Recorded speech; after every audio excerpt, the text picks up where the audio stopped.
Jean Ross.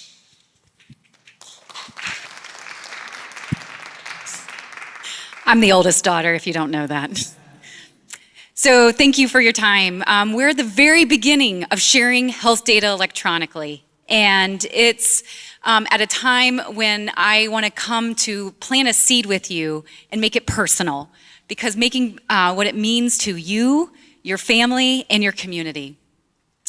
And so what we do at Primary Record is because of, if you know in healthcare, we know that there's a problem where health data does not exchange 100% of the time.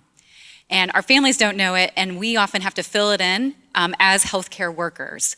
And so much of, as our patients grew more complex, as their care is happening in their home, emerged the 21st Century Cures Act, a real opportunity that basically forced electronic health data to be shared to the patient. And it is backed by an information blocking claim that comes with a $1 million penalty. And so I believe that this law is not leveraged at its fullest today, that there is an opportunity that beyond anything that we've done with personal health record family, I do believe the future is a family health information management system. And so my question to you is, when was your last tetanus shot? And think about what you have to do to find that answer about yourself. And it may be an Apple Note. You might be thinking about opening up your My Chart, but can you search it?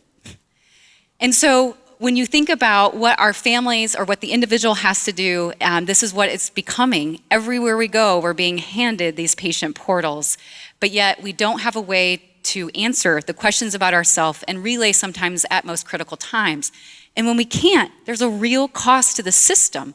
So when we don't know something as simple as a tetanus shot, we just have to give it just to be safe. And there goes a chain reaction of time and our healthcare workers' time, as well as to deliver something that maybe if we just had the answer at the time. But now let's think about our families. Why do they have to collect their story? Thinking about when insurance changes, when you move, when you have to fill out your kids' new school forms, you're responsible. And these are the systems today, especially of our families that face medical complexity, diseases like cancer that come out of nowhere. This is what our families are having to do to compile their story to be able to relay. But this future of individual access is exciting, but there's so much friction. So this is a literal diagram of me explaining how our app works and how it gets in there. And the truth is, I know our families are busy.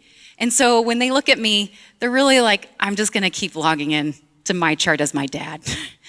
But really, so what we have to do at Primary Record is we have to deliver value, thinking about the jobs that families have to do out in the community, and think about what we can do in those moments when the system does kind of fail.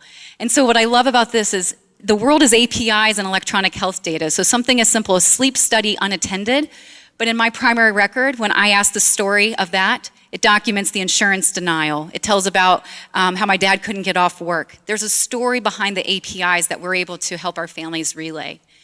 And then most powerful are our community organizations. I think we're getting better in the healthcare space, but we have not thought about how much care is moving out into our community and the millions of community-based organizations that are having our families fill out forms.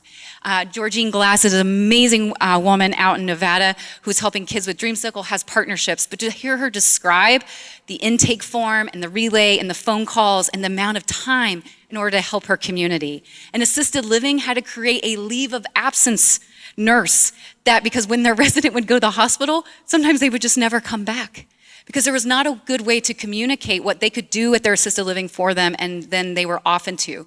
So my ask today, if you're in healthcare, please engage your patients with portals. We have to start getting our families used to seeing their electronic information and engaging with it. And then really that then helps us get set up in that next phase of using applications like mine. We are one of 40. I'm not the only one. I tell people all the time, if you find an app that works for you and your family, please use it. But I'm one of 40 that's approved that is now ingesting the portal's information everywhere you go and then allowing you to use it. And if you want to connect with me, we're working with those organizations that sit outside in senior living and some of our payers, especially that work with the foster system, nonprofits, because we believe the future is this family health information where it's owned by the family and the data can be used. And really, this quote gets me every time, is that really this knowledge and insight and clarity that patients and families have is just badly under leveraged. And when we can do that, I really believe we're going to change healthcare. Thank you so much for your time.